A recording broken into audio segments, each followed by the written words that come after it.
Bienvenue dans l'Instant L comme local, l'actualité au plus près de chez vous. Dans cette édition, nous irons flâner cours Julien à Marseille, un quartier où les créateurs ont pignon sur rue. Au Havre, en Seine-Maritime, nous partagerons la joie d'une petite fille à qui on vient d'offrir une nouvelle prothèse qui va lui changer la vie. Mais d'abord, cette opération séduction menée par la ville de Limoges auprès des tours opérateurs internationaux. L'objectif est de convaincre les touristes de faire un détour par la capitale limousine. Et pour y parvenir, la porcelaine est un atout majeur. Pour la porcelaine, on utilise 3 ingrédients. Limoges et sa porcelaine, indissociables dans le monde entier. Mais Suzanne, l'américaine de Caroline du Nord, n'avait pas soupçonné la complexité de sa fabrication. Spécialisée dans l'organisation de voyages de luxe, elle prévoit un séjour à Paris et souhaite désormais y intégrer un passage par Limoges. Reste à peaufiner ses arguments pour convaincre ses clients.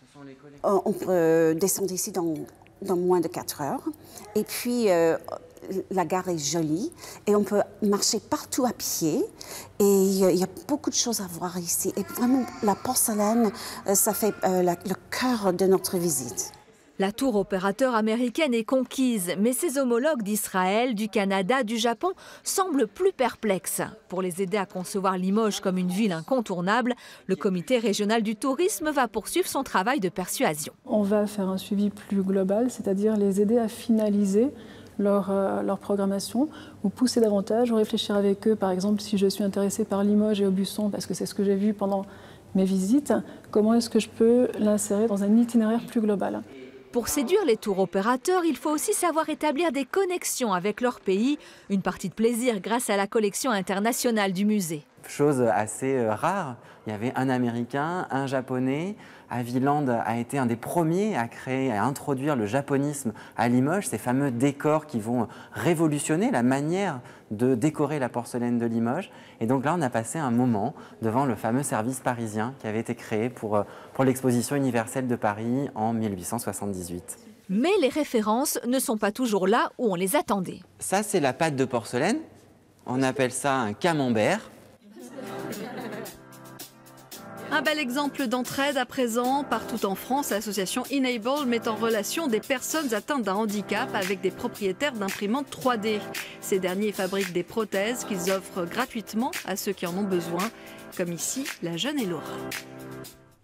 C'est un cadeau qu'Elora attendait depuis plus de 2 ans.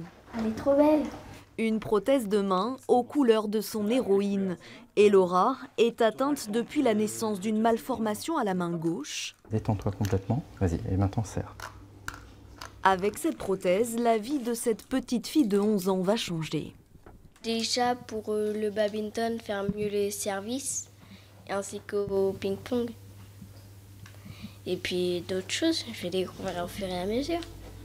Ce grand sourire, c'est la récompense de Grégory Carpentier. Ce passionné de nouvelles technologies a créé et imaginé cette prothèse chez lui en quelques semaines seulement. Nous avons modélisé la main de la petite fille avec un scanner 3D portable. On a ensuite mis ce fichier dans un logiciel et qui nous a permis de l'imprimer depuis notre imprimante 3D. Grâce à du fil plastique et à son imprimante 3D, Grégory peut réaliser des doigts, des mains, des bras. La prothèse d'Elora aura nécessité 20 heures d'impression et un peu d'assemblage. La phase finale, il faut câbler avec des fils de pêche et des élastiques. Donc tout simplement en reliant les doigts et avec l'action du poignet, l'enfant pourra saisir des choses avec l'appareillage. Une technique qu'il a apprise aux côtés de l'association Enable France. Créée il y a 2 ans, elle compte aujourd'hui 70 makers. Comprenez des bénévoles propriétaires d'imprimantes 3D qui souhaitent aider une famille en offrant gracieusement des prothèses. C'est toujours un moment assez personnel et sympathique de pouvoir accrocher un sourire sur le visage d'un enfant. En 1 an, Grégory a déjà fait le bonheur de 5 familles. Enfin, que diriez-vous de faire un peu de lèche-vitrine pour refermer ce magazine? À Marseille, le cours Julien est devenu le bastion des créateurs. Face au monopole des grandes enseignes, ces artisans cultivent la différence pour le plus grand plaisir de leurs clients.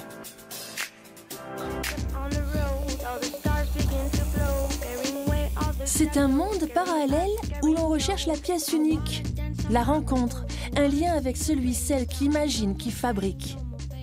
Ces créatrices sont aussi voisines, voisines d'atelier, voisines de vitrine. Un travail en réseau, en famille.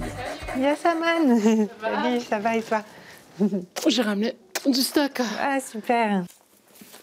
Il y a une cliente qui a adoré tes sacs cette semaine. Conçue comme un mini-marché de créateurs, la boutique expose le travail de 5 artisans. C'est idéal, on fait un jour par semaine chacun. On sait qu'on doit tenir la boutique un jour. Et pour nous, ce jour-là, c'est le plaisir de rencontrer notre clientèle, de présenter nos nouvelles productions. À chaque fois qu'on vient, chacun amène des nouveautés. Dans l'atelier d'à côté, Xaviera, la relieuse, crée des carnets, des livres-objets. L'amoureuse du papier se dit fidèle à son quartier. On peut s'installer comme ça assez facilement ici. Je dis pas que les loyers sont pas chers, hein, mais en tout cas, ils doivent être moins chers que dans d'autres quartiers où c'est très compliqué pour avoir une vitrine, où c'est juste réservé aux grosses enseignes. Je pense qu'il y a aussi pas mal de propriétaires qui veulent que ça reste pour des artisans et des créateurs. Une boutique avec vue, accès direct sur l'atelier, chacun est libre d'observer Sarah. Ce savoir-faire, c'est l'identité du quartier. Dans toutes les villes, il y a des quartiers comme ça où les gens se rassemblent. Souvent, les gens pensent que c'est de la concurrence directe. Rien à voir, bien au contraire. Ça fait un bon point de repère, ça fait une vraie identité de quartier et ça fait sa force, quoi. Sa force, son charme, sans cesse renouvelé, car ils ne sont jamais à court d'idées, les créateurs.